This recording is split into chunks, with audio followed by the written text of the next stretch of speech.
At the end of this quiet road sits this lovely renovated property with lots of seclusion and wildlife.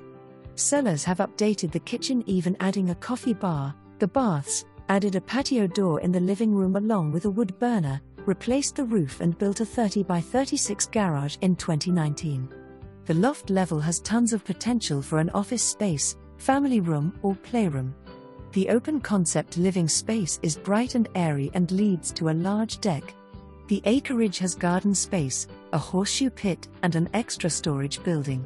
Showings start 5:21 at 10. Offers presented 5:24 at 6 p.m.